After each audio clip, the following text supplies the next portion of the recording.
The morning sun blazed over Washington, D.C. as Jasmine Crockett stepped out of her black SUV and onto the marble steps of the Capitol.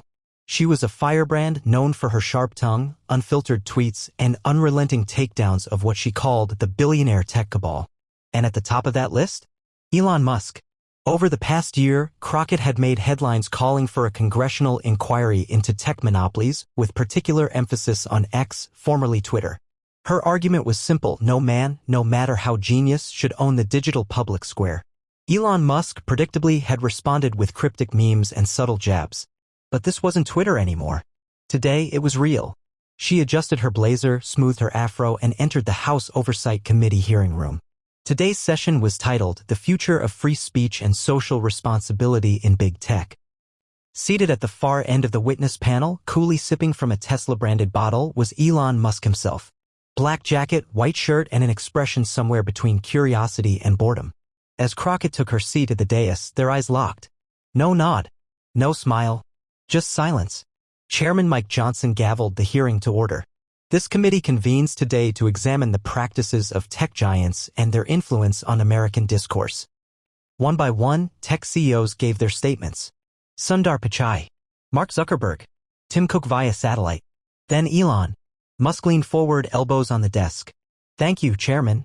Look, let's not kid ourselves. Platforms like X aren't just companies. They're arenas. And freedom of speech is messy, but it's necessary. You want a sanitized internet? Move to China.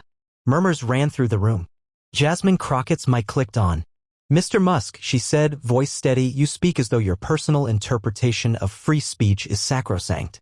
But the data says otherwise. Since your takeover of Twitter, hate speech has tripled, credible news sources are suppressed, and harassment has skyrocketed. Is that your idea of freedom? Elon raised an eyebrow. Congresswoman Crockett, I'd suggest you review the actual analytics from our transparency report. But since you're quoting numbers out of context, I'll do you one better. How about we release the algorithm code in full publicly? The room stirred. Crockett leaned in, narrowing her eyes. Do you think flashing a little code will distract from the fact that your platform boosts conspiracy theories and silences marginalized voices? Because I'm not here for tech theater. I'm here for truth. Elon smiled faintly. Truth is decentralized, Congresswoman. You don't get to define it for everyone. That was the moment her composure cracked. Let me tell you what I do get to define, Crockett snapped, voice rising. I get to define when unelected billionaires cross the line into digital oligarchs. And you've crossed it, sir. Cameras clicked. Reporters whispered. Twitter, no, X was already exploding. Mike Johnson slammed his gavel. Order. Let's maintain decorum. But Jasmine Crockett wasn't finished. You think you can hide behind innovation? That your Tesla stock and Starlink satellites make you immune to accountability? Not on my watch. Elon tilted his head calm. Are you suggesting the federal government regulate what people are allowed to say on private platforms? Crockett paused, briefly thrown off by the question. I'm suggesting we hold you accountable for how you wield your power. And who holds you accountable, Congresswoman? Musk asked. The room fell silent. And for a beat, a long, surreal beat, it felt like time stopped. Crockett clenched her jaw, gripping the microphone like it was a weapon. Elon Musk leaned back slightly, still annoyingly relaxed, like he was watching a game instead of being grilled by a member of Congress. You see that right there, she shot back. That smugness, that complete lack of accountability. That's exactly what's wrong with tech billionaires today. You think you're above scrutiny because you launched a car into space and play CEO musical chairs. The chamber erupted with muffled laughter from the back row. Elon smiled wider. I'm not above scrutiny, he said, his voice smooth. But I'm definitely above political theater. Excuse me, she barked. You heard me, Musk replied, adjusting his collar. You want to regulate me, fine. But don't pretend this is about ethics. This is about control. You and your colleagues want to dictate how speech flows in America. That's not democracy, that's narrative management. Crockett's voice turned icy. So now you're a constitutional scholar too? I read the First Amendment, he quipped. Crockett turned to her notes, flipping a page furiously. In the last 6 months alone, your platform reinstated over 400 banned accounts previously removed for hate speech and targeted harassment. And don't give me the open discourse defense. We both know it's because engagement goes up when chaos rules. Engagement does go up, Musk said bluntly. People like conflict. You of all people should know that. A hush fell over the committee. Crockett's eyes flared. What the hell is that supposed to mean? I mean, Musk said, now fully leaning forward, that your personal brand thrives on conflict. Twitter, excuse me, X, has made you more famous than your voting record ever could. Don't act like you're not part of the machine. A collective gasp rippled through the room. Mike Johnson again banged his gavel. Mr. Musk, that's out of line. But Crockett didn't wait for the chairman's protection. She stood. No, let him talk, she shouted. Let the richest man in the world tell a black woman from Texas what she owes to his platform.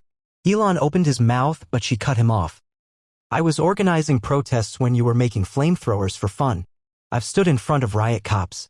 I've fought for housing rights, prison reform, food insecurity, while you were busy naming your kid a CAPTCHA code. The audience burst into half-muffled laughs despite themselves. Even a few Republicans couldn't hold back. Elon's smile faltered for a second. Congresswoman, No. You don't get to minimize me with your Reddit-level snark. I'm not a trending topic. I'm an elected official and I work for the people you pretend to uplift while silencing their voices online. Now Musk was quiet. He rubbed his jaw, eyes narrowed, not out of anger, but calculation. You're right, he finally said. You do work for the people. And I run platforms used by those same people. Which makes us necessary adversaries, I suppose. No, Crockett said, her voice lowering but sharper than ever. We're not adversaries. We're a warning and a consequence. You've manipulated the lines between tech and truth, freedom and chaos. That's not innovation. That's corrosion. Elon didn't respond. But the heat in the room was palpable. Chairman Johnson finally spoke again. We will take a 15-minute recess. The moment the gavel fell, reporters surged out like a tide, phones in hand, already crafting headlines. Crockett stepped away from the dais, heart pounding. Her aide rushed to her with a phone already showing the live feed. You're trending #1. Every major outlet has the clip. But Crockett wasn't listening. She was watching Elon, still seated, typing something on his phone. And within seconds, the tweet appeared. At Elon Musk. Just got told off by Jasmine Crockett. She's right about one thing: chaos drives clicks. And business is booming. Her lip curled. She muttered to herself, this isn't over. 15 minutes later, the committee reconvened, but the temperature in the room had shifted. Jasmine Crockett returned to her seat, calm on the surface but burning inside. She had gone viral. Her inbox was flooding with both praise and threats. Progressive pundits were cheering her takedown of Musk, while tech bros and crypto fanatics were calling her a grandstanding authoritarian. But she didn't care about the noise. What got under her skin was Elon's smug tweet. His deliberate trivialization of her words into a soundbite for his followers to laugh at. The entire committee hearing now felt like just another episode of The Musk Show. After the hearing adjourned, staffers buzzed around like bees. Aides, security, media liaisons, everyone talking, texting, spinning. Crockett's aide, Malik, pulled her aside. Jazz, he said in a hushed tone, he wants to meet. Privately. Crockett raised an eyebrow. He what? Elon. He just spoke with Chairman Johnson. He asked if you'd be willing to step into the side chamber for 5 minutes. No cameras. Crockett paused. Every instinct screamed, don't give him that. But then another voice inside whispered, why not? Let's see what this man-child wants when there's no crowd to impress. Fine, she said. Let's go. A Capitol guard escorted her to the side chamber, one of those old, wood-paneled conference rooms that smelled of history and cigar smoke. Elon was already there, alone, arms crossed, standing by the window. She didn't sit. You've got 5 minutes. Elon turned. You're sharp, Congresswoman. I'll give you that. Compliments won't buy you anything. He nodded. Good. I didn't come to flatter. I came to make a proposal. She folded her arms. This should be good. I want to fund a civic tech initiative, he began. An open-source platform for town halls, local voting, direct democracy tools. No algorithms. No ads. Just citizens and their voices. I'd like you to help lead it. Crockett stared at him, stunned. You're joking. I'm not, he replied. I've seen what power does. Even in tech. It centralizes. It warps. But I also see your fire. And I think if someone like you helped build the next version of civic engagement, maybe we both win. Crockett didn't move. Didn't blink. So let me get this straight. You humiliate me in front of millions, then offer me a peace treaty wrapped in a bribe. It's not a bribe, he said calmly. It's a challenge. To do more than yell across aisles. Her eyes narrowed. You just want credibility. You're trying to co-opt the voice that stood up to you. You don't want partnership. You want cover. Elon smiled, but it was a little tight now. Maybe. Or maybe I'm tired of being the villain in every narrative. Crockett finally sat down across from him. Tell me this, she said. If I said yes, would I get a say in everything? Total transparency? No, Musk clause hiding in fine print. Total transparency, he said. On the blockchain, even. She almost laughed. Cute. A long pause fell between them. Then she said, you want to fix democracy with tech. I want to fix democracy with truth. Maybe those aren't so far apart. So, you're in. She stood again. I'm not in. I'm interested. That's it. Elon extended his hand. She looked at it, considered, and shook it. But as she walked out of the room, she whispered to herself, let's see who plays who. The handshake was still echoing through Jasmine Crockett's mind as she stepped back into the bright chaos of Capitol Hill. She had just agreed, conditionally, to possibly partner with Elon Musk on a civic tech platform. But even as she nodded and shook his hand, her inner alarms were screaming. She knew how the game worked. Musk didn't extend olive branches, he threw smoke grenades. By the time she returned to her office, the media storm had gone nuclear. CNN, Crockett versus Musk. Sparks fly in fiery tech showdown. Fox News, Elon Musk destroys radical congresswoman in viral moment. MSNBC, Jasmine Crockett emerges as voice of accountability against tech billionaires. And worst of all, X itself was imploding. Hashtags like hashtag Musk meltdown and hashtag Crockett clapback were trending, but so were more toxic ones. Some targeting her race, her gender, even her past as a civil rights attorney. Bots and trolls flooded her mentions with edited clips and deepfakes. But Crockett was used to fire. She'd been in it since the start. Later that evening, her chief of staff gathered the team. Jazz, we need to talk strategy.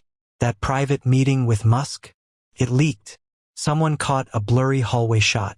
Now everyone's speculating you cut a backroom deal. She sighed and rubbed her temples. Of course they are. He tweeted again, Malik said, holding up his phone.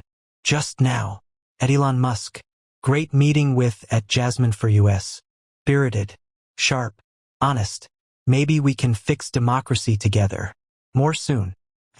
Crockett rolled her eyes. He's making it sound like we're building the next constitution together. But, Malik said, people are listening. A lot of people. Tech bloggers. Political analysts. Hell. Even AOC just retweeted your clip with a fire emoji. Crockett stood, walked to her office window, and stared at the Capitol dome gleaming in the distance. All right, she said. Here's what we do. She drafted a long-form video. A straight-to-camera monologue, raw, real, and unfiltered. No team, no edits, just her in her office, desk cluttered and sleeves rolled up. America, she began. Today wasn't about me versus Elon Musk. It was about power, who holds it, who wields it, and who gets to speak. She laid out the entire exchange. The hearing, the confrontation, even the private meeting. He offered me a seat at the table. And I said, I'll consider it, but only if that table is surrounded by the people I represent. She ended with a challenge. Mr. Musk, if you really want a decentralized democracy, let's start with truth. No PR stunts. No vague promises. Public live stream. 1 month from now. You and me. No filters. We show America exactly what this initiative is or isn't. Within an hour, it had 10 million views. Within a day, it broke 25 million. The gauntlet had been thrown. 1 week later, Crockett was invited to speak on Real Talk with Tamika Jones, a popular black political podcast with a massive following. You really think Musk is serious about this democracy platform? Tamika asked. I don't trust him. But I do trust sunlight, Jasmine answered. If we do this in full view of the American people, we'll see whether he's the innovator or the illusionist. That night, Elon replied with another tweet. At Elon Musk. Challenge accepted at Jasmine for US. Live. Unscripted. Let the world judge. Truth shouldn't need moderation. The stage was set. The countdown began weeks in advance. Promos flooded the internet like a digital tsunami. Crockett x Musk, the future of democracy, live-streamed to the world. Every network wanted exclusives.